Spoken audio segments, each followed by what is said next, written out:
Emma Carter was only 20 years old when she became homeless. Everything she owned fit inside the back seat of an old car that barely started anymore. She had aged out of foster care with no family to call, no one waiting for her. And after losing her part-time job, she counted the last bills in her wallet, just $137. Most people would have used that money for food or gas, or another week sleeping in a parking lot. Emma did something no one could understand. She spent $100 buying a forgotten mountain inn at a county tax auction. The auctioneer laughed. Several people shook their hands. One man even whispered, "That place isn't worth the wood holding it up." Everyone believed she'd just wasted the last chance she had to survive. For 3 weeks, Emma cleaned broken windows, swept decades of dust, and slept beneath a leaking roof because she had nowhere else to go. Then, while struggling to move the old reception desk just a few inches across the floor, she heard something that shouldn't have been there, a hollow sound. Hidden beneath the wooden floor was a small compartment no one had opened in decades. Inside was an old leather guest registry, and after reading just one page, Emma realized the abandoned inn had been hiding a secret powerful enough to change not only her own life, but the history of an entire mountain town. But before we open that registry and discover why someone wanted it forgotten forever, I'd love to know who's joining me today. Where in the world are you listening from? And what time is it where you are right now? Leave a comment below. I always enjoy seeing how many different places these stories reach. If it's morning where you are, I hope you have a peaceful and wonderful day ahead. If you're listening in the evening, I hope this story helps you unwind and enjoy a quiet moment. And if you enjoy heartfelt stories filled with forgotten places, family mysteries, and unexpected acts of kindness, don't forget to subscribe and turn on notifications so you won't miss our next journey. Now, let's go back to the day a homeless 20-year-old walked into a mountain inn everyone else had already given up on. Emma Carter had learned long ago that losing a place to sleep happened one small step at a time. It wasn't a single terrible day. It was a missed paycheck, an unpaid electric bill, a landlord who couldn't afford another promise, and finally, the quiet click of a lock behind her. At 20 years old, she owned an aging sedan with nearly 200,000 miles on the odometer, 2 duffel bags filled with everything she had managed to keep after leaving foster care, and one worn photograph of herself at 12, standing beside a social worker whose name she barely remembered. The car had become her bedroom, closet, and shelter through the final weeks of autumn. Every night she searched for another parking lot where no one would ask questions. Every morning she folded her blanket before sunrise so strangers wouldn't immediately recognize that someone had slept inside. Pride was one of the few possessions she still refused to surrender. 3 months earlier, she had been working part-time at a roadside diner 20 miles outside the mountain town of Pine Ridge. The pay wasn't much, but it covered a tiny apartment and enough groceries to keep going. Then fewer tourists came through after the highway bridge closed for repairs. Business slowed. Hours disappeared. One rainy Tuesday afternoon, the owner apologized with tired eyes and handed Emma her final paycheck. "I'm sorry," he had said. "If things pick up, I'll call." He never did. She spent weeks filling out applications at grocery stores, motels, hardware shops, anywhere with a handwritten "Help Wanted" sign. Most places wanted experience she didn't have or references she couldn't provide. Foster homes didn't leave behind employers willing to answer phone calls years later. By the time winter approached, Emma's savings had nearly vanished. On the morning everything changed, she counted her money for the 4th time. $137.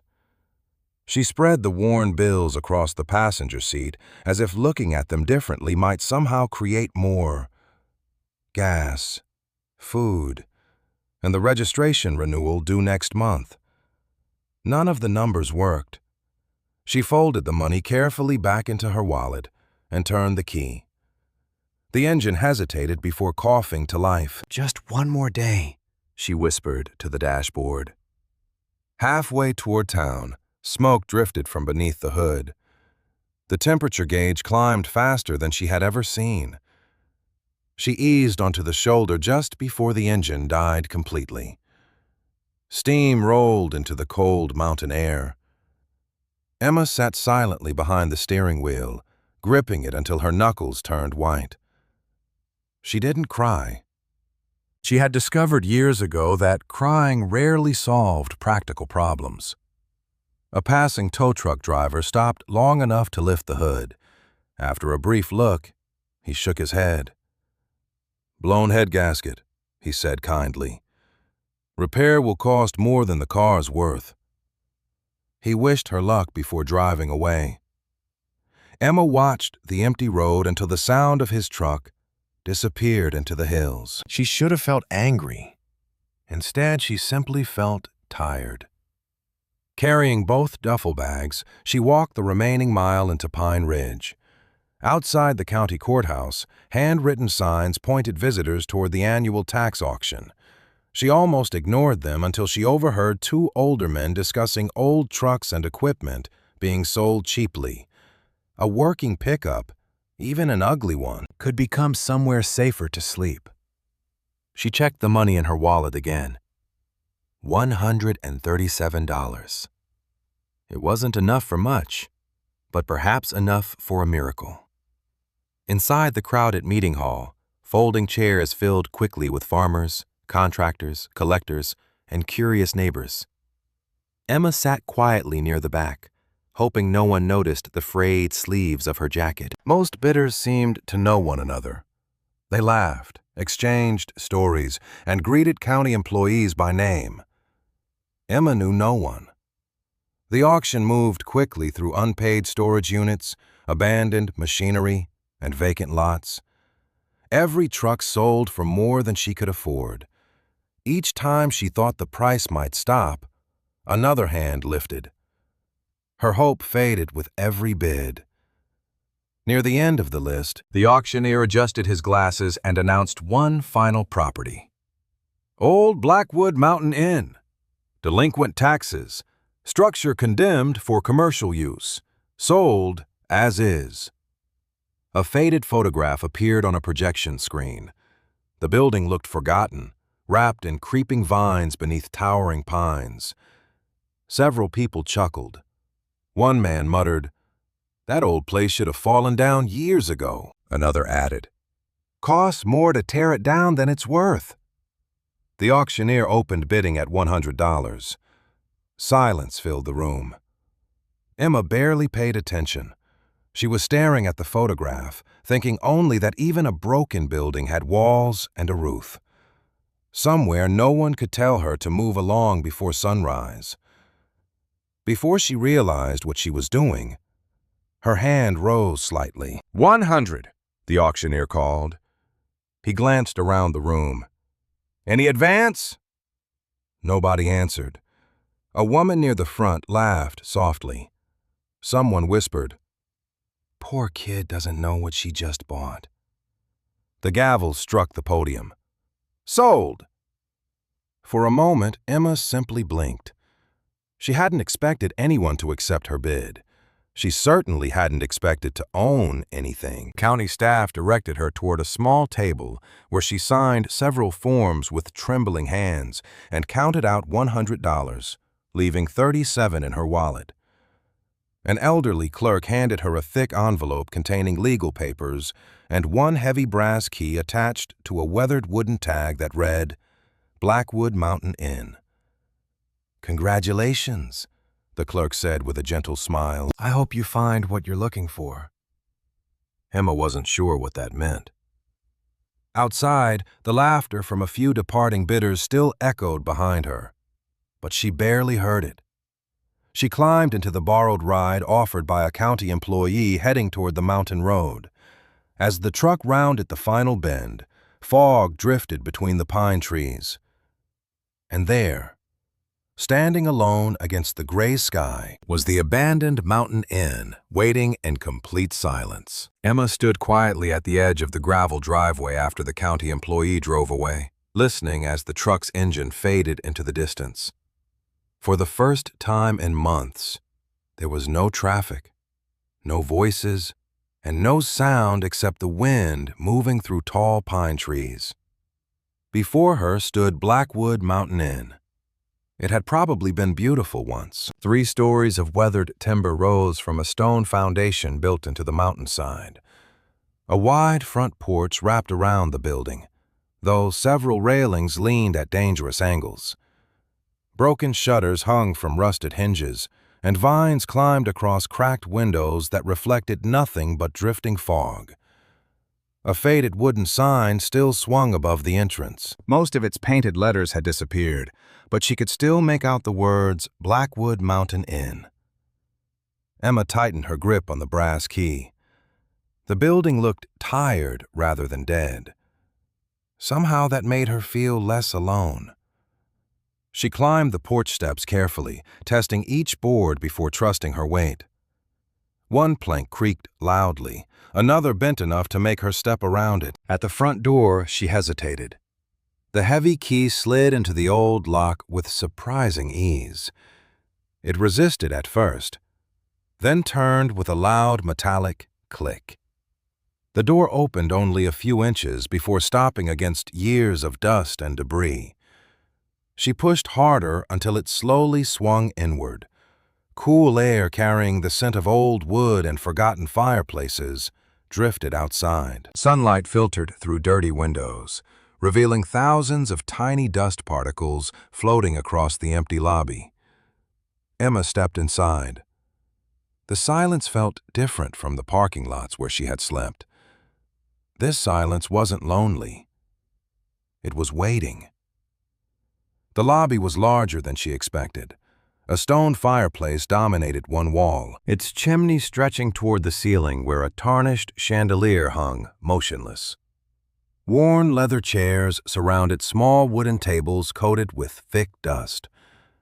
Along the far wall stood a long reception desk with dozens of small wooden cubbies behind it, each once meant for room keys and guest messages. Everything had been abandoned exactly where someone had left it years before. Emma walked slowly through the room, careful not to disturb more than necessary. Most furniture was still solid despite years of neglect. She peeked into the dining room where overturned chairs rested on tables. Beyond that, she found an old kitchen with rusted stoves, cracked shelves, and empty cupboards. Upstairs, a long hallway stretched in both directions. Several guest rooms contained little more than worn beds and faded curtains.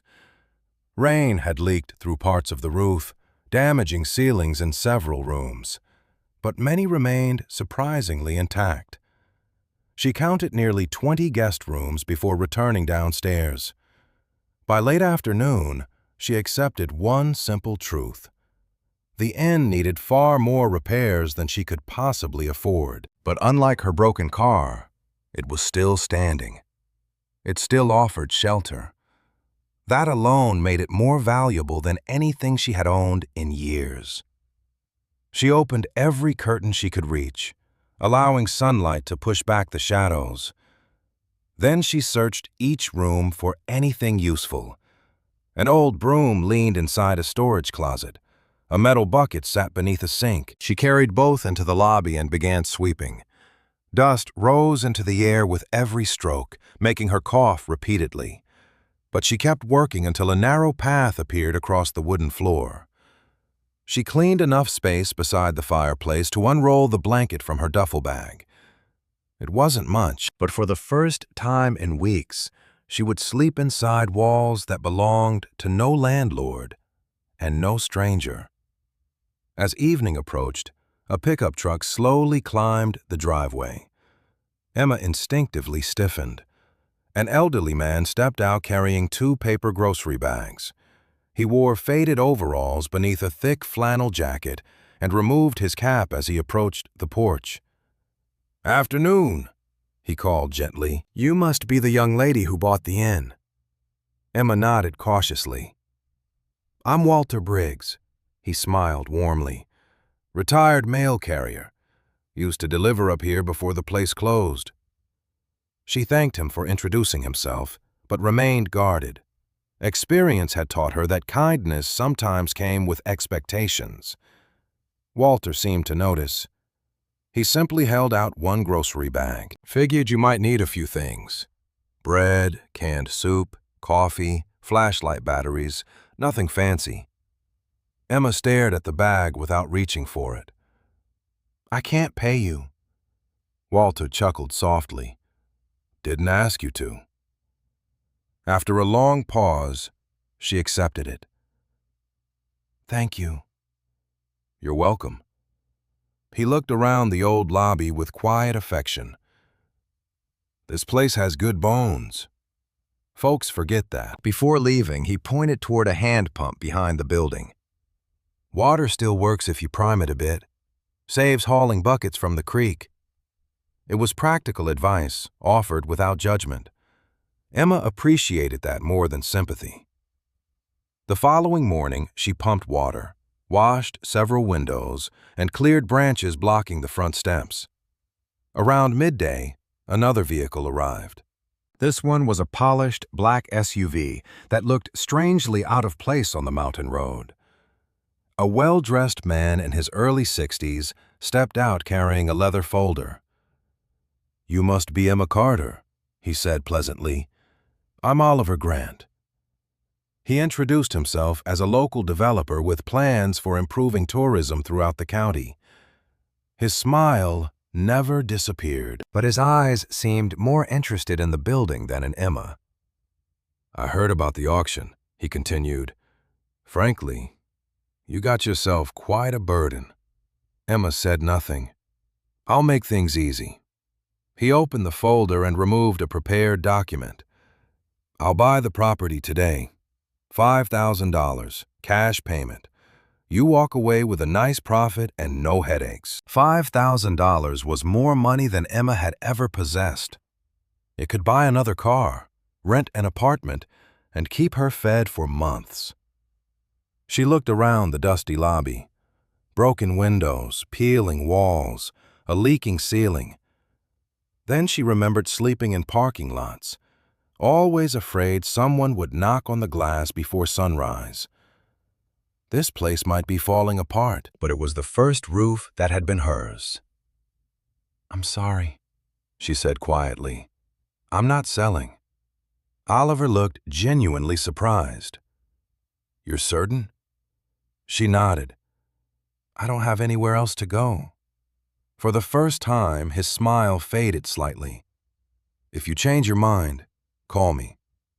He handed her a business card before driving away. Emma slipped it into her pocket and returned to sweeping. Hours later, while trying to clean behind the heavy reception desk, she realized years of dirt had cemented it to the floor. Bracing both hands against the polished wood, she pushed with all her strength. At first, nothing happened. Then, with a loud scraping sound, the massive desk shifted only a few inches. Something beneath it made a dull, hollow knock, unlike the solid wooden floor surrounding it. Emma froze. Slowly kneeling, she brushed away decades of dust and discovered the faint outline of a small wooden compartment hidden beneath the edge of the reception desk. Emma remained kneeling beside the reception desk, hardly daring to breathe. The faint outline in the floor was almost invisible beneath decades of packed dust. But once she saw it, she couldn't mistake it for anything else. Someone had built a small compartment directly beneath the edge of the massive desk, where guests checking into the inn would never notice it. She brushed away more dirt with the sleeve of her jacket until she uncovered a tiny brass ring set flush into the wooden panel. The metal was dark with age. Hooking 2 fingers through the ring, she pulled gently. Nothing happened. She tried again with more force.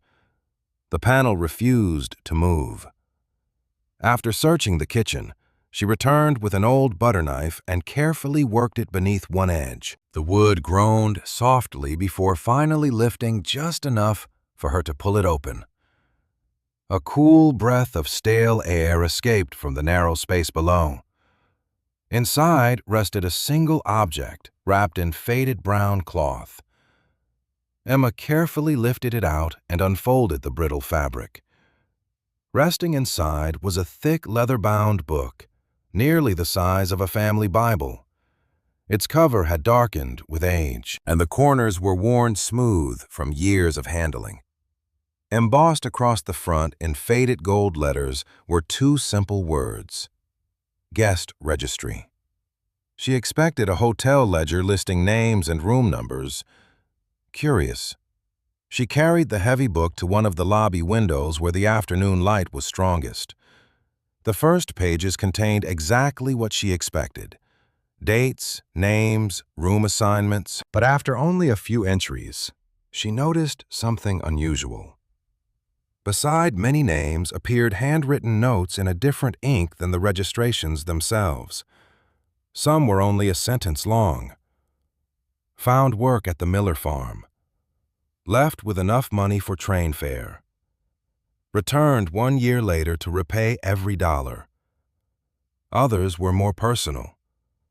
Needed someone to believe in him. She smiled for the first time before leaving. Tell Mrs. Carter the baby is healthy. Emma frowned. These weren't financial records. They sounded almost like private reminders. She turned another page. The handwriting remained remarkably consistent across decades. Every guest had a story condensed into a few thoughtful words. None mentioned payment amounts or overdue bills. Instead, they recorded moments of hardship, hope, gratitude, or second chances. She closed the registry for a moment, resting both hands on its cover. Whoever had owned the inn hadn't simply kept track of guests. They had remembered people. As evening settled over the mountains, Emma continued reading until the fading light made the pages difficult to see. One entry stayed with her long after she closed the book. Mr. James Holloway. Lost everything in the spring flood. Give him the room overlooking the valley. Sometimes people need beauty before they can find courage. Emma read the sentence twice. No one had ever written something like that about her. She placed the registry back inside the cloth, but did not return it to the hidden compartment. Instead, she tucked it safely inside an empty cabinet behind the reception desk before rolling herself into her blanket near the fireplace. That night, she found herself wondering about the unknown person who had written every page with such quiet compassion. The following morning, Walter Briggs arrived carrying a small toolbox. Thought I'd help tighten a few loose porch boards, he said. Emma thanked him, then hesitated before retrieving the registry. Can I ask you something? Walter adjusted his glasses as she opened the book. Do any of these names sound familiar? He leaned closer.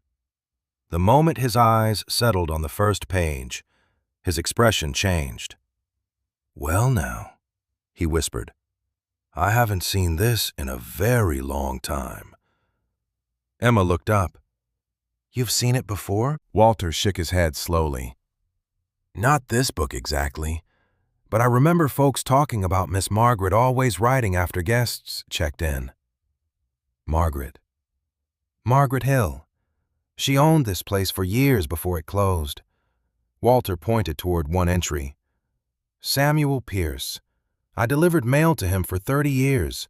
Finest carpenter in the county. He smiled faintly. Never knew he stayed here. They spent nearly an hour turning pages together.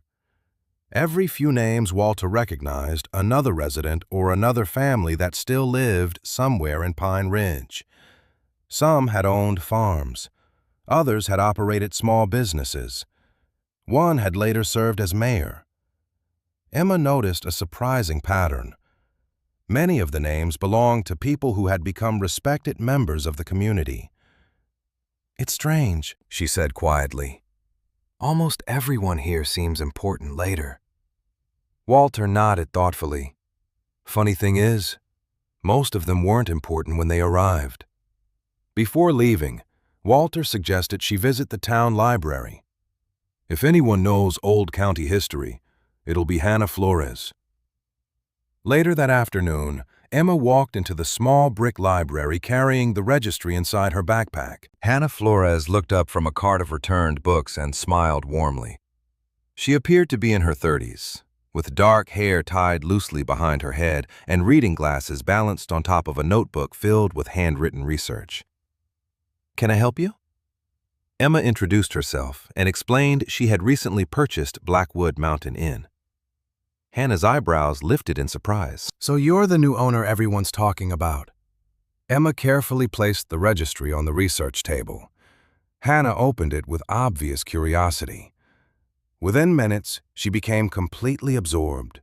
She disappeared briefly into the local history room before returning with old newspapers, census records, and family directories. Together, they compared names from the registry with public records. Again and again, the pattern repeated itself. A struggling farmer later became one of the county's largest orchard owners. A widowed schoolteacher eventually established Pine Ridge's first public scholarship fund.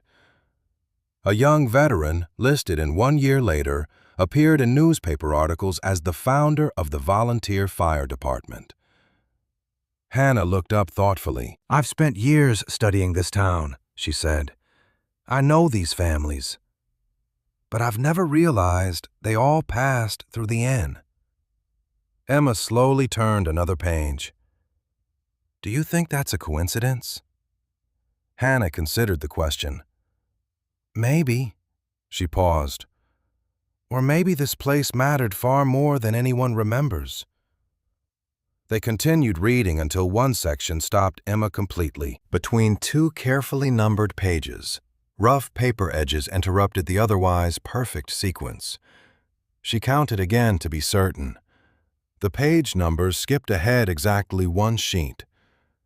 Someone had removed an entire page with deliberate care, cutting it close to the binding so neatly that only a narrow strip remained. Hannah gently touched the torn edge. "That wasn't accidental," she said softly. Emma stared at the missing space where another story should have been, wondering why that single page had disappeared while every other entry had survived untouched for decades. Emma carried the guest registry back to the inn with unusual care, wrapping it once again in the faded brown cloth before placing it inside her backpack. The walk from the library felt different from the one she had taken into town that morning. She had arrived hoping someone might recognize a few names. Instead, Hannah had shown her that page after page connected ordinary travelers to families whose names still shaped Pine Ridge. The registry no longer felt like an old hotel ledger. It felt like a record of lives, quietly redirected. By the time she reached Blackwood Mountain Inn, clouds had settled low across the mountains, and a cold breeze slipped between the pine trees. She locked the front door behind her, more out of instinct than necessity, then carried the registry into the lobby before opening it again. She made herself finish practical work. She swept another section of the floor, covered one broken window with plywood Walter had left beside the porch, and placed buckets beneath two steady leaks in the dining room ceiling. Every improvement was small, yet each one made the abandoned building feel a little less forgotten. As evening approached, she returned to the fireplace with the registry resting across her knees. She opened to the pages following the missing sheet. The familiar handwriting continued as though nothing had been interrupted. Mrs. Eleanor Taint. Husband lost in the mine collapse. Stay extended without charge. Beneath that, another note. She insisted on paying later. Tell her kindness already settled the bill. Emma smiled faintly. The entries weren't sentimental. They were simple, almost matter-of-fact. Margaret Hill had never praised herself. She simply recorded what people needed and how they left. Another page described a young couple stranded during a snowstorm. Another mentioned a traveling musician who repaired the piano in exchange for meals. A teenager searching for seasonal work later returned as a forestry ranger. Again and again. Margaret's notes focused on people rather than money. Emma noticed something else. Whenever guests eventually found stability, Margaret often added a final sentence years later in different ink. Returned with their first child. Sent Christmas cards every year. Opened the bakery downtown. She had stayed connected with many of them long after they checked out. Emma wondered how one woman had remembered so many lives. The next afternoon, Hannah visited the inn carrying several photocopies from the library archives. "I thought these might interest you," she said as they spread papers across the reception desk. Most were newspaper articles mentioning families whose names appeared inside the registry. One clipping celebrated the opening of the volunteer fire station. Another praised a scholarship fund established decades earlier. None mentioned Margaret Hill. None mentioned the inn. Hannah frowned thoughtfully. It's almost as if the building disappeared from the town's memory after it closed. Emma compared another registry entry with an old newspaper photograph. "She helped all these people," Emma said quietly, "but no one seems to remember her." Hannah nodded. "History usually remembers the people standing on the stage, not always the ones who helped them get there." They spent hours matching names. Each connection strengthened the same conclusion. Margaret had quietly offered struggling travelers more than temporary shelter. Sometimes she found them jobs. Sometimes she introduced them to neighbors who needed workers. Sometimes she simply gave them time to recover before continuing their journeys. Emma closed the registry gently. "She wasn't running a business," she whispered. "She was taking care of people." Hannah smiled. Maybe she believed the two didn't have to be different. Late that afternoon, the familiar black SUV climbed the mountain road once more. Oliver Grant stepped onto the porch, carrying another folder, his polished shoes collecting dust with every step. "Miss Carter," he said pleasantly, "I hope you've reconsidered." Emma remained standing behind the reception desk. "No." Oliver glanced around the lobby, noticing the cleaner windows and swept floor. "You've been busy." "I'm trying." "You're investing effort into a building that can't be saved." His tone remained polite, but there was more insistence beneath it than before. "I'll increase my offer." Emma waited. $10,000. She felt a brief tightening in her chest. $10,000 could change almost everything about her life. It could replace her car, provide rent for months, and erase the fear that followed every empty wallet. But she looked beyond Oliver toward the old fireplace and the afternoon light stretching across the worn wooden floor. For the first time in years, she had awakened 2 mornings in the same place. She hadn't needed to move before sunrise. She hadn't worried about someone knocking on a car window. "I appreciate the offer," she answered honestly, "but I'm staying." Oliver studied her for several quiet seconds. His practiced smile returned, though it no longer reached his eyes. "Very well. If circumstances change, you know where to find me." He left without another word. Emma watched the SUV disappear down the mountain before locking the front door again. That evening, she placed the registry inside a kitchen cabinet, hidden beneath folded blankets, rather than returning it to the compartment beneath the desk. She wasn't sure why. She simply felt responsible for protecting it. Before bed, she gathered several loose papers scattered throughout the office behind the reception area. Most were faded receipts, supply orders, and handwritten shopping lists. Others appeared to be old correspondence too damaged to read completely. She stacked everything neatly on the desk, planning to sort them later. Rain arrived shortly after midnight. Wind rattled the loose shutters, while branches scraped softly against the outer walls. Emma slept lightly beside the fireplace, waking once when thunder rolled across the mountains. At first, she thought the sound that followed belonged to the storm. Then she heard it again. A sharp crack. Wood striking wood. She sat upright, listening. Somewhere inside the inn, a floorboard creaked. Emma reached for the flashlight Walter had given her. "Who's there?" she called. Only the rain answered. Heart pounding, she moved carefully through the dark lobby. The beam swept across empty chairs, dusty walls, and silent hallways. Nothing moved upstairs. Nothing appeared in the dining room. She finally reached the office behind the reception desk and stopped. One of the rear windows stood open. Rain blew across the floor. Papers were scattered everywhere. She hurried forward. The stack she had organized earlier was gone. Drawers had been pulled open. Cabinets stood empty. Someone had searched the room quickly before escaping through the back window. Emma's first thought wasn't about the missing papers. She rushed into the kitchen, opened the cabinet beneath the folded blankets, and pulled them aside with trembling hands. The leather guest registry was still there, wrapped safely inside the faded cloth, exactly where she had hidden it. Relief washed over her almost instantly. Standing alone in the silent kitchen, Emma slowly looked back toward the office where every loose historical paper had disappeared. And for the first time, she realized whoever had broken into the inn hadn't been searching at random.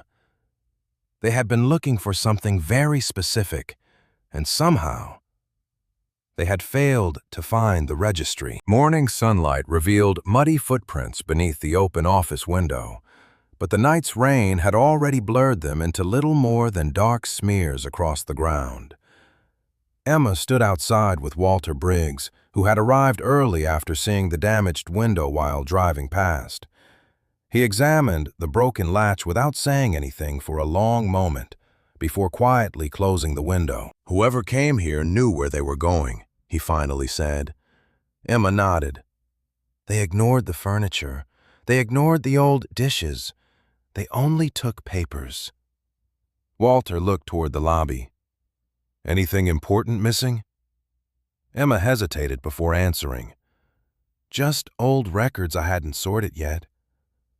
She didn't mention the guest registry. Something inside her said it should remain known only to people she trusted. Walter accepted her answer without pressing further. Together, they nailed a sheet of plywood over the damaged window until proper repairs could be made. When they finished, he wiped sawdust from his hands. "You ought to let the sheriff know someone broke in," Emma agreed, though she doubted anything could be recovered. Before leaving, Walter rested one hand on the porch railing. "Don't let this scare you away. This old place has weathered worse than broken windows." His confidence steadied her more than he probably realized. After he drove away, Emma found herself looking around the inn differently. Only a week earlier, she had seen an abandoned building. Now she saw something worth protecting. She carefully wrapped the registry again and moved it from the kitchen cabinet to a loose floorboard beneath the staircase, where it would be harder for anyone to discover by accident. Only then did she return to the practical work waiting for her. By afternoon, Hannah arrived carrying a notebook. "Sheriff Brooks stopped by the library this morning," she said. "Walter told him about the break-in." Emma sighed. "I figured he would." Sheriff Daniel Brooks visited a short time later. He listened patiently while Emma described the missing papers and damaged office. He inspected the window, took several photographs, and wrote careful notes. "I'll keep an eye on things," he assured her. "Truthfully, there aren't many break-ins around here." "Do you think they'll come back?" Emma asked. Daniel considered the question before answering. "I don't know. But if they do, call me immediately." His calm manner reassured her without making promises he couldn't keep. Before leaving, he glanced around the old lobby. "Glad to see somebody's giving this place another chance." Emma smiled faintly. "I'm trying." Once the sheriff left, Hannah opened her notebook. "Maybe we should focus on what survived instead of what disappeared." Emma retrieved the registry from its hiding place. Together they chose several names that neither Walter nor the library archives had fully explained. Over the following days, they visited people throughout Pine Ridge whose families appeared inside Margaret Hill's careful handwriting. Their first stop was a small orchard owned by an elderly woman named Clara Benson. Emma showed her a copy of one registry entry rather than the original book. Clara adjusted her glasses before reading silently. Tears filled her eyes almost immediately. "My father," she whispered. "He stayed at the inn after losing our farm during the drought." She smiled through the emotion. "Miss Margaret found him work pruning apple trees until he could save enough to buy land again." Clara looked across her orchard stretching over the hillside. Everything you see started because she refused to let him give up. Another afternoon, they visited retired firefighter Thomas Reed. He laughed warmly after seeing his grandfather's name. "Granddad always said the inn gave him his second chance." Thomas explained that his grandfather had arrived after returning from military service with nowhere to go. Margaret introduced him to local volunteers rebuilding homes after a storm. Years later, he helped organize Pine Ridge's first volunteer fire department because, as he often said, "Somebody once helped me before I asked." Every visit added another piece to the same picture. Margaret Hill had quietly connected people with opportunity, never asking for recognition. Emma noticed something remarkable. Nearly every family they visited remembered acts of kindness passed from one generation to another. They simply hadn't realized many of those stories began at Blackwood Mountain Inn. News traveled quickly through the small community. Soon, volunteers began arriving on weekends carrying paintbrushes, hammers, replacement shingles, and homemade meals. A retired electrician repaired several outlets without charging for labor. 2 high school students cleared fallen branches from the driveway. Clara delivered fresh apples every Friday. Someone left flower pots on the porch without a note. Emma tried thanking everyone individually. Most answered with nearly identical words. "Just helping out." The inn slowly changed. Freshly cleaned windows reflected sunlight instead of dust. The porch became safe enough to cross without testing every step. One downstairs guest room received new curtains donated by a church group. None of the improvements were expensive, but together they transformed the atmosphere. The building no longer looked abandoned. It looked hopeful. One evening, Emma stood alone on the porch, watching the sun disappear behind the mountains. She realized she recognized nearly every passing vehicle now. People waved as they drove by. Some stopped simply to ask how repairs were going. For the first time since leaving foster care, she belonged somewhere without needing to earn the right first. That realization caught her completely by surprise. Later that week, Walter returned carrying an old wooden toolbox. Together, they repaired loose hinges on the front door before sitting on the porch steps to rest. The mountain air carried the scent of pine after an afternoon rain. Walter watched the fading light for several quiet minutes before speaking. "You know," he said, "folks used to say this inn had a way of finding the people who needed it most." Emma smiled. "Sounds like a nice story." "Maybe." He shrugged. though Miss Margaret believed every person arrived for a reason. Emma looked toward the lobby where the registry rested safely inside. The book certainly makes it seem that way. Walter nodded slowly. She remembered everyone. His expression grew thoughtful, almost distant. Well, almost everyone. Emma turned toward him.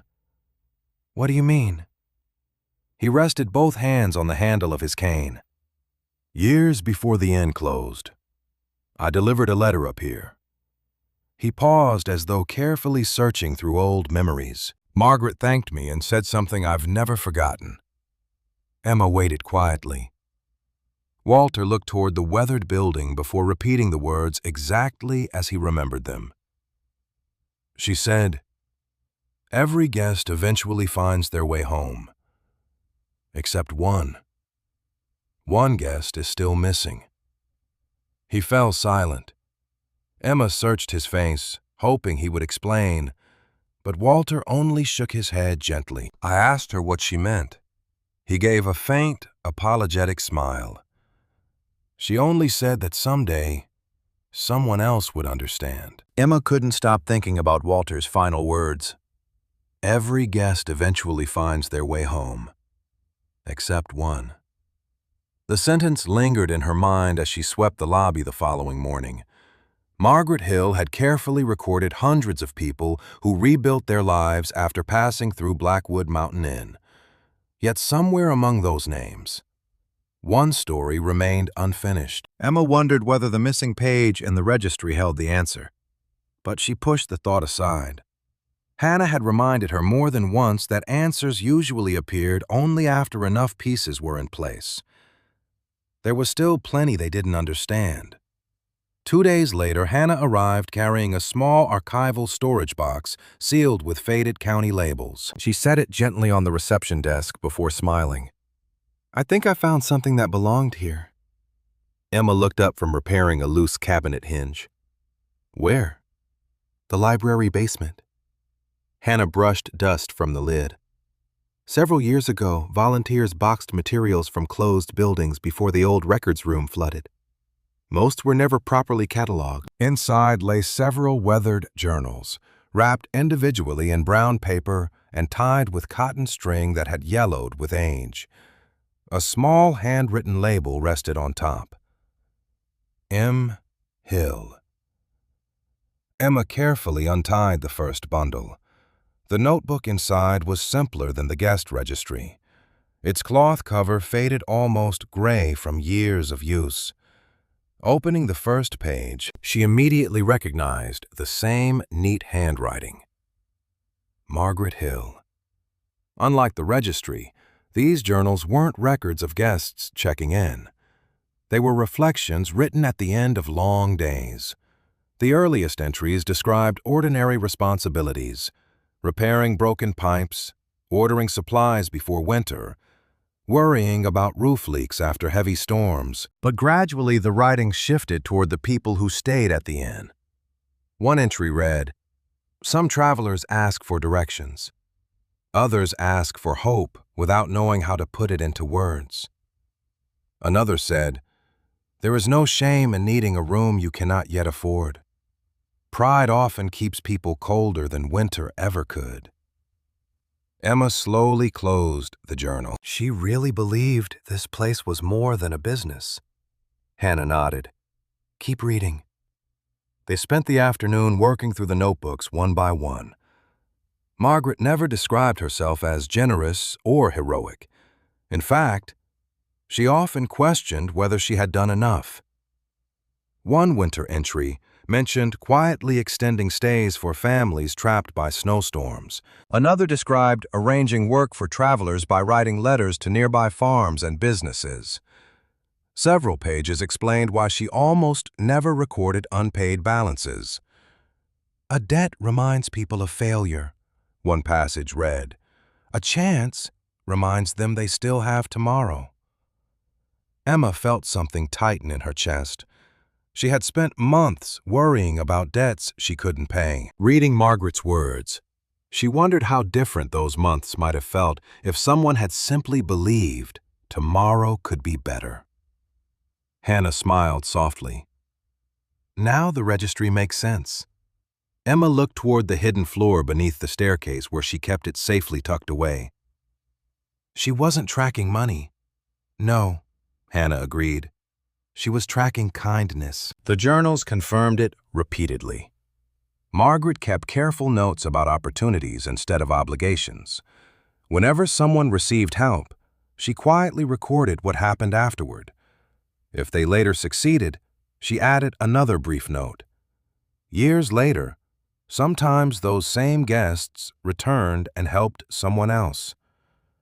Margaret treated those moments as the true measure of the end's success. Listen to this, Emma said, reading aloud from another page. If kindness ends with me, it was never enough. If it reaches another stranger, then perhaps the mountains remember. Neither woman spoke for several seconds. Outside, afternoon sunlight spilled across the porch where volunteers had recently repaired loose railings. Emma suddenly understood why so many people had shown up carrying tools, food, and paint without expecting anything in return. They were continuing traditions they hadn't even realized had begun here decades earlier. Over the following week, Emma started organizing the registry more carefully. She placed acid-free paper between fragile pages Hannah brought from the library archives and gently cleaned dust from the leather cover with a soft cloth. Every evening she copied names into a notebook so the original would not need constant handling. It was slow work, but she found comfort in preserving something Margaret had valued so deeply. Walter visited one afternoon carrying homemade shelves for the office. "Thought you might need somewhere safer for all those old papers," he said. Together they installed them along one wall. Emma carefully arranged the journals there while keeping the registry hidden beneath the staircase whenever visitors arrived. The office slowly transformed into a place for preserving history rather than simply storing forgotten boxes. One evening, while comparing a journal entry with the registry, Emma noticed an unusual sentence near the bottom of a page written several years before the end closed. The final page cannot remain where anyone expects to find it. She frowned. There was no explanation beneath the line. She turned the page, expecting clarification, but Margaret had moved on to writing about repairing chimney stones before winter. Emma showed the passage to Hannah the next morning. Hannah adjusted her glasses and read it twice. "Final page," she repeated quietly. "That sounds deliberate." Emma nodded. "The registry has one page missing." Hannah traced the edge of the journal thoughtfully. Maybe Margaret removed it herself. The possibility had never occurred to Emma. Until now, she had assumed someone else had taken the page years later. But if Margaret herself had hidden it, then perhaps the torn page wasn't lost at all. Perhaps it had been protected. They searched the remaining journals for another reference. Late that afternoon, Hannah found one near the back of the final notebook. It mentioned no names, only a short sentence written in smaller handwriting than usual. Some truths must wait until the right keeper is ready. Emma looked at Hannah. "Do you think she meant the registry?" Hannah closed the journal carefully. "I think she expected someone to continue her work." Before Emma could answer, the sound of heavy machinery echoed from somewhere down the mountain road. She stepped onto the porch and watched two large survey vehicles moving slowly across the neighboring hillside. Bright orange markers appeared along the property beyond the inn. Walter arrived a few minutes later, following the same noise. He frowned as he watched workers measuring the land. "Looks like Oliver Grant has started surveying." "Surveying?" Emma asked. Walter nodded. "He's been buying property around here for years." Emma remained silent, watching stakes driven into the ground beyond the tree line. The inn itself remained untouched, but the neighboring land was beginning to change. She glanced back toward the journals resting safely inside the office, whatever Margaret had hidden. The notebooks now made one thing clear. The missing registry page had not simply disappeared. Somewhere, exactly as Margaret intended, it had been hidden separately, waiting for the person she believed would someday become the end's next keeper. Emma spent the next several mornings comparing Margaret Hill's journals with the guest registry, one entry at a time. The work was slow, but patterns emerged that neither she nor Hannah had noticed before. Margaret rarely recorded only a guest's stay. She often added a later note showing where that person's life had gone. Sometimes the update came months later, sometimes years. She had quietly followed people long after they left Blackwood Mountain Inn. One afternoon, Hannah paused over a familiar surname. "Grant," she said softly. Emma looked up from her notebook. "Grant." Hannah turned the registry toward her. Halfway down the page appeared a faded entry. William Grant, checked in during the autumn of 1968.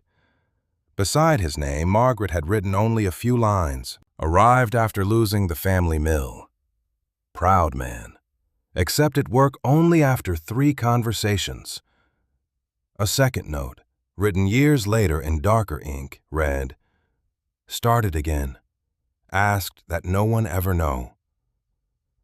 Hannah leaned back in her chair. William Grant. Emma immediately thought of Oliver. "Do you think they're related?" Hannah stood and crossed to one of the library boxes she had brought earlier that week. After searching through several family history binders, she returned with an old genealogy chart assembled by the County Historical Society. She ran her finger down one branch of the family tree before stopping. "Here." Emma looked closer. William Grant, father of Richard Grant, grandfather of Oliver Grant. Neither woman spoke for a moment. Emma looked back at the registry entry. Margaret helped his grandfather. Hannah nodded. Apparently when the family had almost nothing. They searched through newspaper archives Hannah had copied from the library. Decades-old articles praised the Grant family for building one of the county's largest construction companies.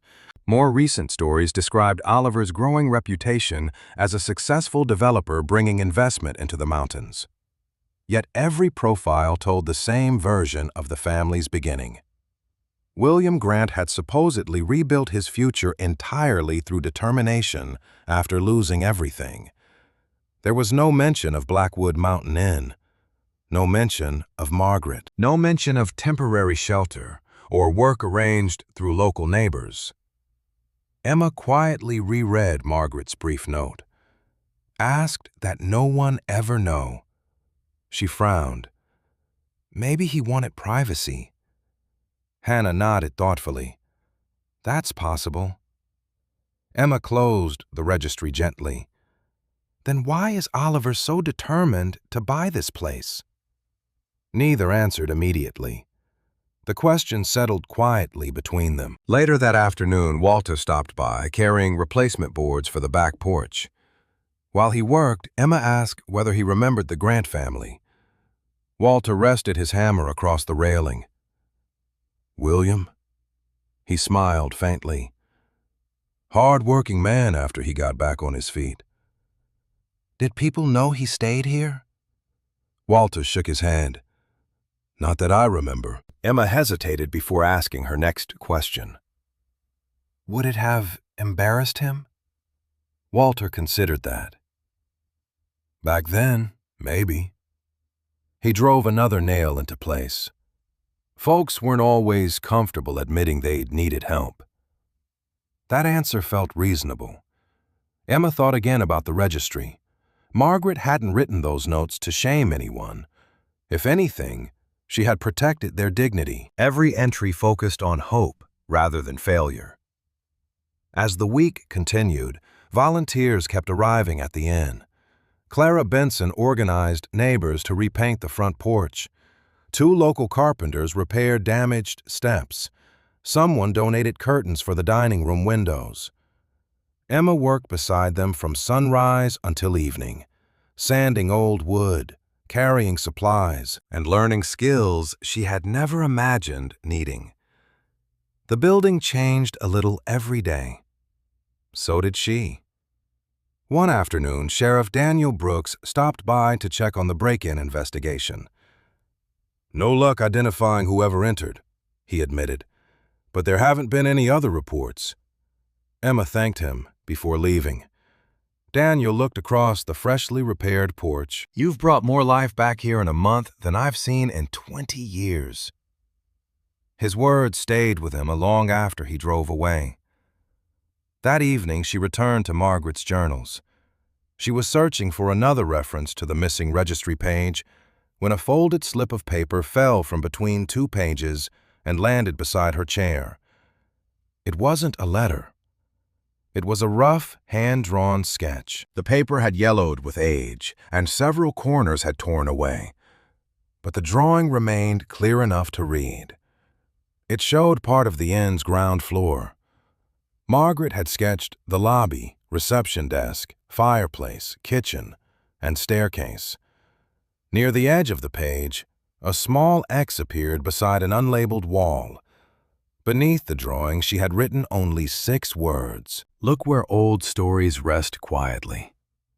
Emma studied the map. What does that even mean?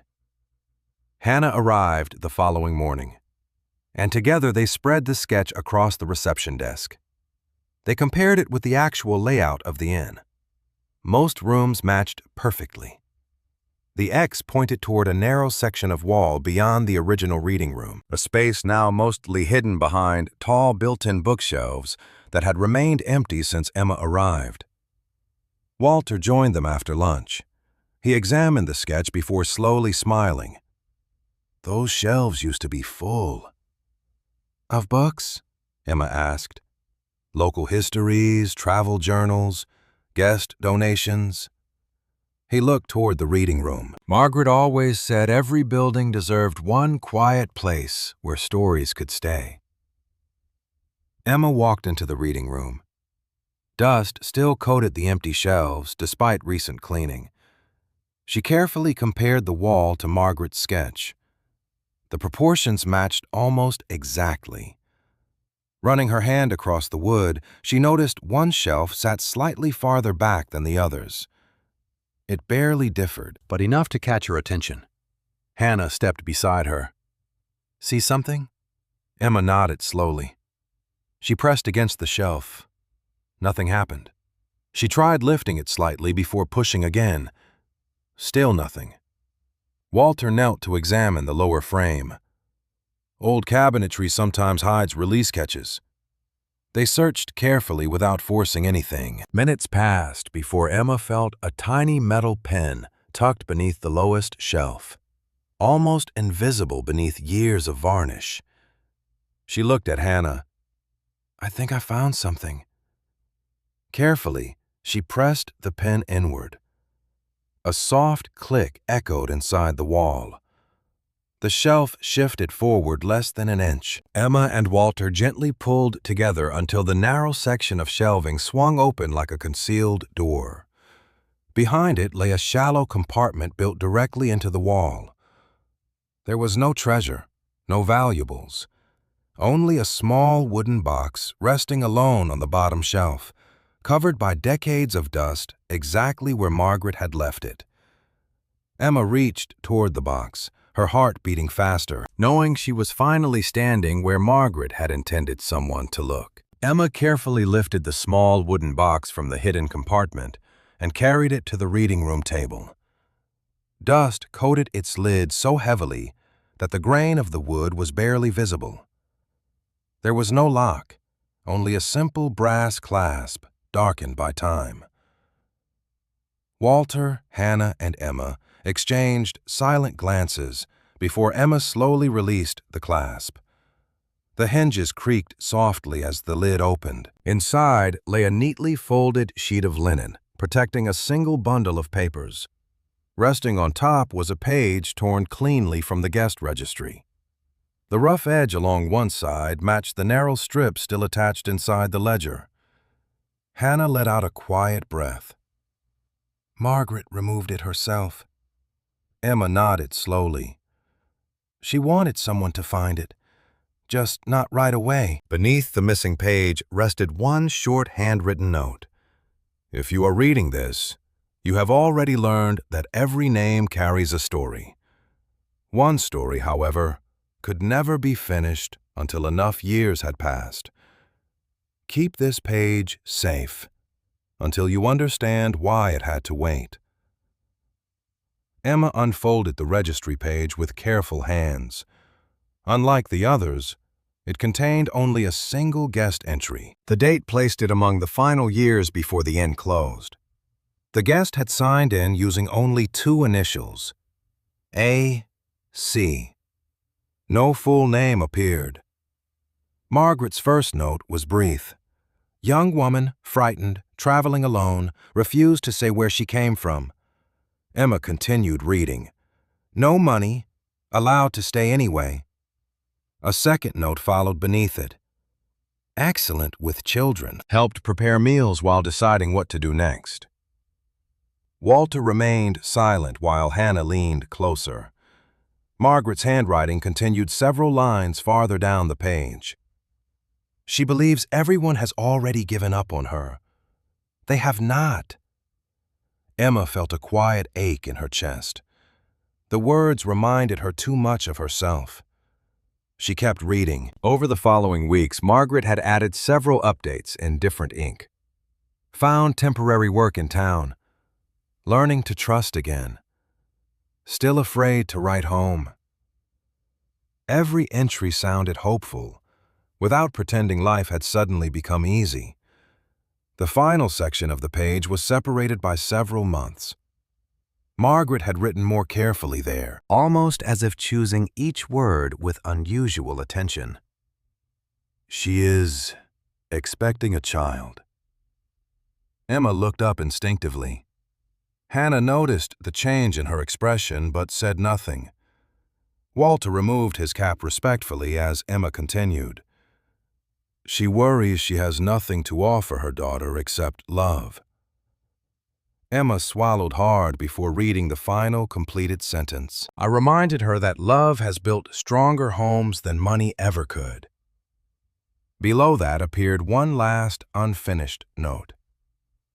If her daughter should ever... The sentence stopped. No period, no continuation. The remaining space beneath it was blank. Emma frowned. It just ends. Hannah examined the page carefully. No, look. Near the bottom corner, Margaret had drawn a tiny arrow pointing toward the back of the sheet. Emma carefully turned the page over. On the reverse side, tucked into one corner, Margaret had written another short message in much smaller handwriting. The story continues elsewhere. Nothing more. Emma leaned back in her chair. She intentionally stopped. Hannah nodded, not because the story ended, because she wasn't ready to finish writing it. Walter looked thoughtfully toward the old lobby beyond the reading room doorway.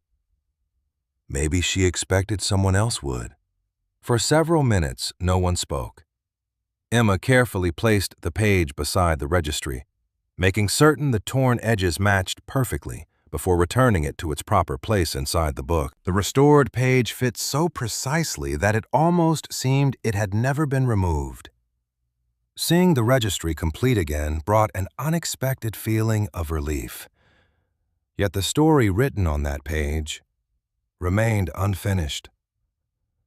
Later that afternoon, Hannah returned to the library carrying copies of birth records, newspaper announcements, and school enrollment lists from the same period. Let's see if we can identify A, C, she said. They began with women whose initials matched. Several possibilities appeared at first, but each was eliminated through dates or locations. Some had never lived anywhere near Pine Ridge. Others were much older than the registry suggested. Hours passed. Emma rubbed tired eyes while Hannah continuing comparing county records with Margaret's notes. Walter quietly brewed coffee in the kitchen before returning with 3 steaming mugs. "History takes patience," he said with a gentle smile. Just before sunset, Hannah stopped turning pages. Her finger remained resting on one photocopied document. "Emma," she said softly.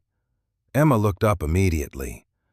Hannah slid the paper across the table. It was an old county employment record listing temporary workers hired by local businesses decades earlier. One name had been typed in full: Alice Carter. Emma stared silently. The initials matched. The dates matched. The record showed Alice had briefly worked at a small bakery in Pine Ridge before leaving town less than a year later. Hannah reached for another document from the stack. This one was a birth certificate index. Alice Carter. 1 daughter. Emma Carter. The room became completely quiet. Emma looked from one paper to the other as though expecting the names to change. "My mother," she whispered. Hannah nodded slowly, emotion visible in her own eyes. "I believe A.C. was Alice Carter." Emma's hands trembled slightly as she touched the restored registry page again. She had spent most of her life knowing almost nothing about her mother beyond a few fragmented memories before entering foster care. Now she was holding proof that years before Emma had ever been born, Alice had once walked through the front door of Blackwood Mountain Inn, frightened, alone, and believing no one had faith in her future. Margaret Hill had known her, had protected her, had written about her with extraordinary care. Emma looked around the old reading room, suddenly seeing the inn differently than ever before. It was no longer simply the place where she had found a forgotten registry. Somehow, long before Emma herself had existed, this building had already become part of her family's story. The discovery of Alice Carter's name changed something inside Emma that no repair project ever could. For days, she had believed she was restoring an old mountain inn. Now she understood that, without ever knowing it. She had also been walking through a place her own mother had once called home. The realization made every hallway feel familiar, in a way she couldn't explain. Margaret Hill's careful notes no longer belonged only to history. They belonged to Emma's story. Hannah spent the next morning helping Emma search county archives for anything connected to Alice Carter's brief time in Pine Ridge. Most records were ordinary: a temporary bakery payroll, a change of address form that was never completed, a church charity ledger listing donated winter clothing. None explained what happened after Alice left the mountains. Yet together they confirmed the registry had been accurate. Alice had stayed. She had worked. She had begun rebuilding her life. Margaret wasn't exaggerating, Hannah said quietly as she closed another folder. She really helped your mother start over. Emma nodded, unable to look away from the copied employment record. I always wondered if my mother ever had someone she could trust. Hannah smiled gently. I think she did. Back at the inn, Emma reread the restored registry page more carefully than ever before. Margaret's words carried new meaning now. She believes everyone has already given up on her. Emma imagined her mother arriving at the front door frightened and exhausted, much like Emma herself had only weeks earlier. The similarities unsettled her. Both had reached the inn with nowhere else to go. Both had been welcomed without being asked to prove they deserved kindness. Emma closed the registry and whispered, "Thank you." though Margaret was long gone. Later that afternoon, Walter stopped by carrying a small envelope he had discovered while sorting several old boxes from the office shelves. "Found this tucked inside one of Margaret's account books," he explained. Emma carefully opened it. Inside rested a folded legal document bearing the seal of the county courthouse. Hannah, who had arrived only moments earlier, adjusted her glasses and began reading. It described the establishment of a private trust created years before Margaret Hill's death. The trust instructed the executor to transfer ownership of Blackwood Mountain Inn to a specific beneficiary once certain legal conditions had been verified. Emma looked up. "That was the auction." Hannah slowly nodded. "No," she continued reading. "The tax sale only activated the final transfer because no other heirs claimed the property." Emma frowned. "Then why was I able to buy it?" Hannah pointed to another paragraph. Margaret had arranged for the property to remain protected through the trust until a beneficiary matching carefully described records could legally receive ownership if the estate remained otherwise unclaimed. The auction had been part of the final legal process, but Emma's identity had already been anticipated within the trust's instructions. Walter removed his cap in quiet surprise. "Margaret expected you." Emma stared silently at the document. "But she never met me." Hannah looked at the accompanying notes attached by the attorney decades earlier. "Apparently, she confirmed your identity through county records after your birth was officially registered." Emma felt tears gathering, despite trying to remain composed. Margaret had never forgotten Alice Carter. Somehow, years later, she had quietly watched over the future Alice's daughter might someday need. Emma suddenly understood why the inn had felt strangely welcoming from the moment she unlocked the front door.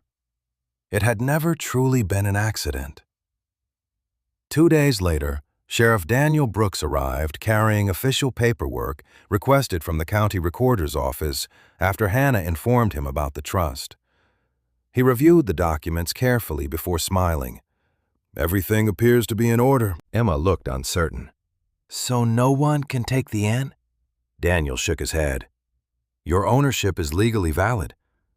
Almost as if summoned by those words, a familiar black SUV pulled into the driveway.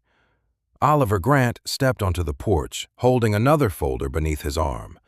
His expression remained polite, though noticeably more serious than during previous visits. "Sheriff," he said with a courteous nod before turning toward Emma.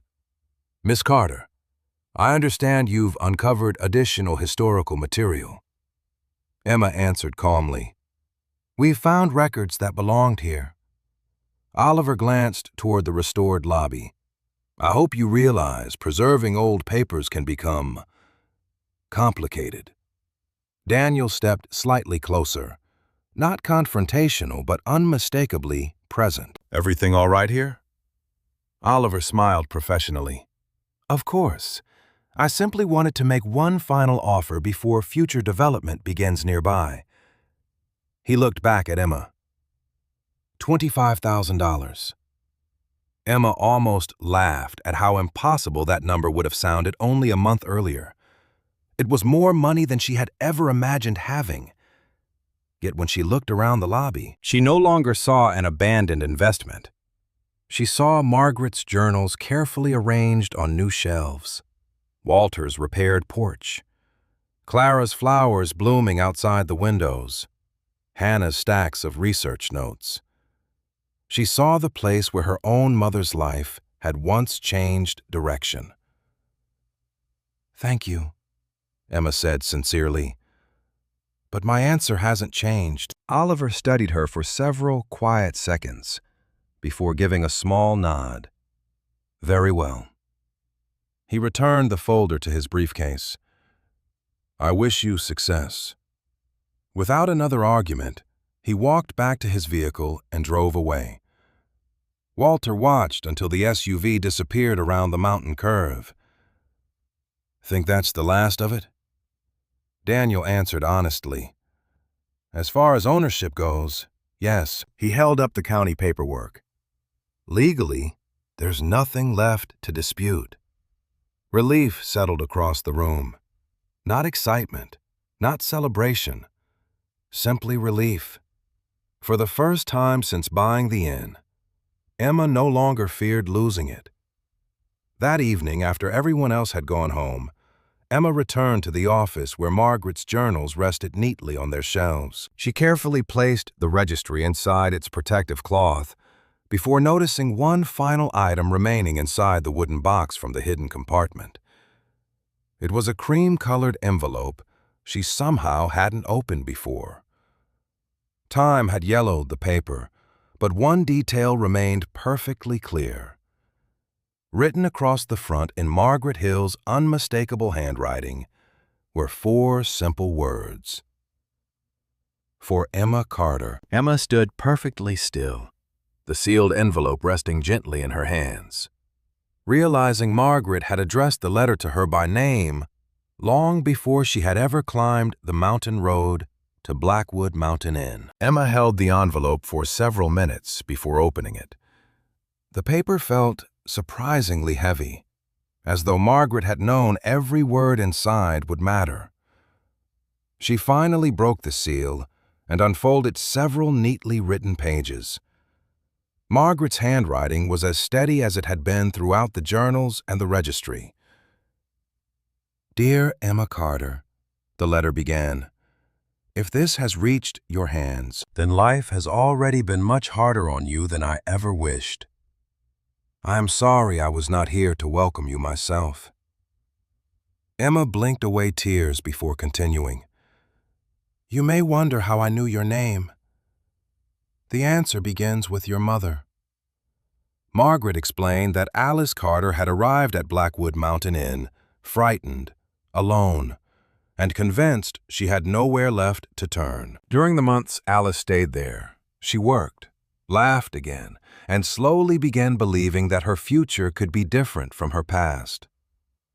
Before leaving, Alice had promised she would return one day to introduce the child she hoped to raise with love instead of fear. Life, Margaret wrote, had taken a different path. Years later, Margaret quietly learned through county records that Alice had died while Emma was still very young. She also discovered Emma had entered foster care. Unable to adopt her and unwilling to disrupt legal proceedings she could not control, Margaret chose the only promise she believed she could keep. She arranged for the inn to wait. "Buildings cannot replace families," the letter continued, "but sometimes they can become the place where families begin again." Emma lowered the pages, overwhelmed by the simple kindness of someone she had never met. Margaret had expected nothing in return. She had simply refused to let Alice's daughter grow up believing she belonged nowhere. She finished reading the final paragraph. "You were never chosen because of blood. You were never chosen because of money. You were chosen because kindness must always belong to someone willing to continue it. If you have found this letter, then I believe you already understand that home is something we build for others as much as ourselves." Emma folded the letter carefully and pressed it against her heart. For the first time since childhood, she no longer felt like someone the world had forgotten. In the weeks that followed, work at the inn continued with renewed purpose. Volunteers returned almost every weekend. Walter organized repairs to the stone chimney. Clara Benson convinced local gardeners to restore flower beds along the porch. Hannah cataloged every journal, letter, and surviving document so future visitors could understand the inn's history. Sheriff Daniel Brooks arranged for historical preservation paperwork that recognized the building's importance to the community. None of them treated the project as Emma's responsibility alone. Somehow, it had become everyone's. Spring gradually replaced winter. Fresh paint brightened the porch. Repaired windows reflected blue skies instead of cracked glass. The reading room once again held books, local histories, and Margaret's carefully preserved journals displayed inside protective cases. The guest registry occupied a simple wooden cabinet built by Walter, where visitors could learn about its history without handling the fragile original. Emma often paused before opening the cabinet each morning, silently thanking Margaret for trusting her with it. News of the restoration spread beyond Pine Ridge. Former guests, children, and grandchildren began visiting after hearing family stories connected to Blackwood Mountain Inn. Many carried photographs.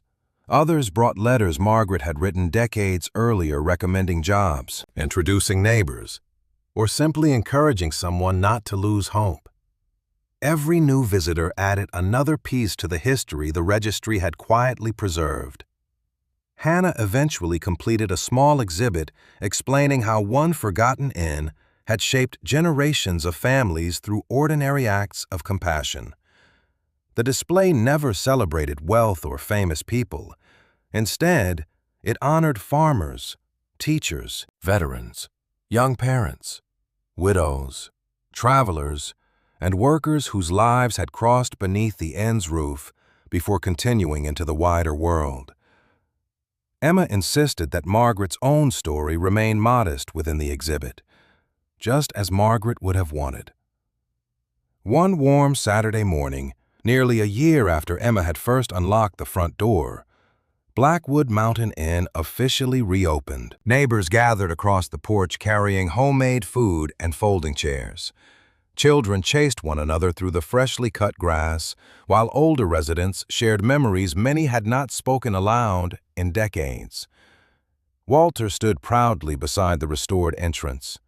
Hannah welcomed visitors into the reading room. Sheriff Brooks helped direct the growing number of cars arriving along the mountain road. Emma looked around the crowd and realized she knew nearly every face.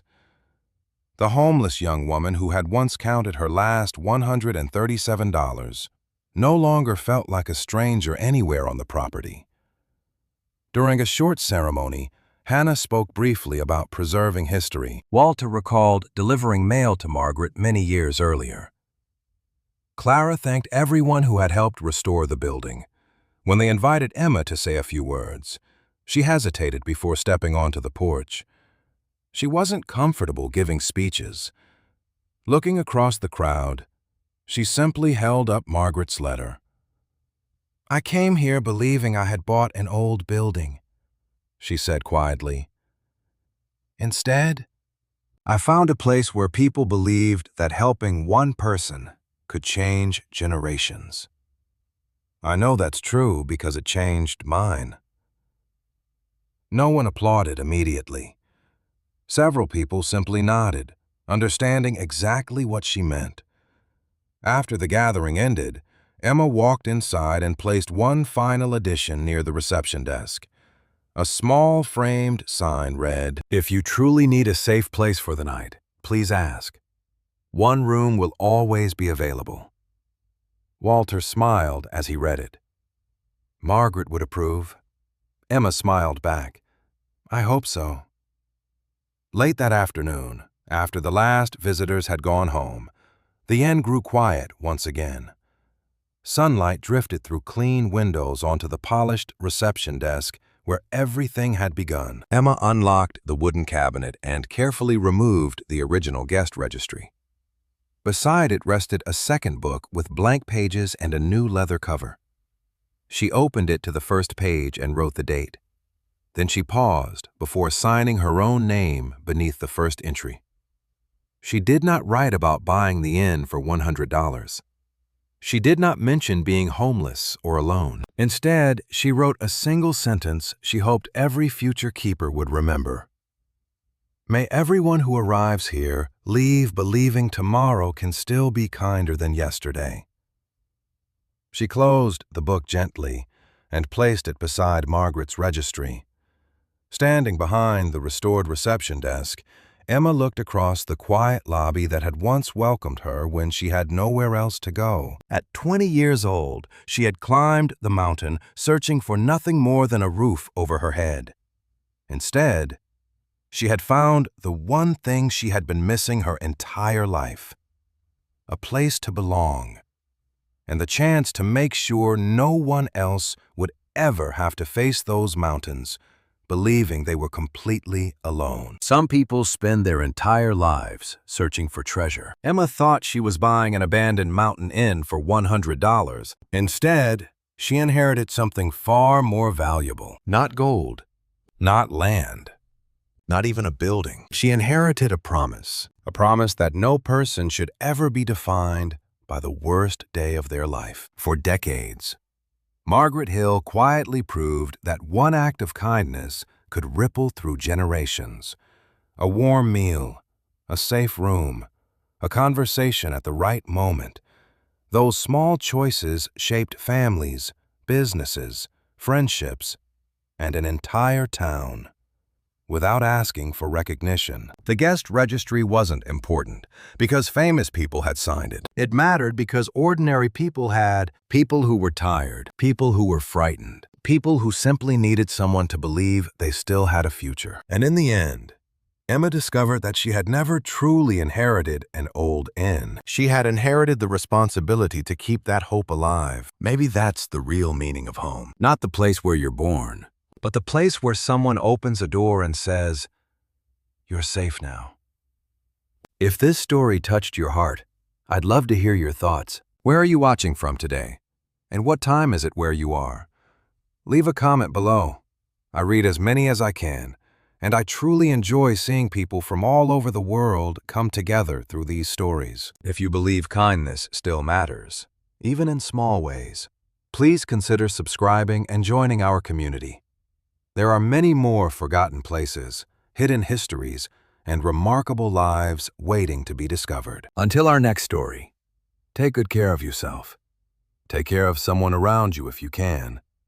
And wherever life finds you, may you always find a place that feels like home.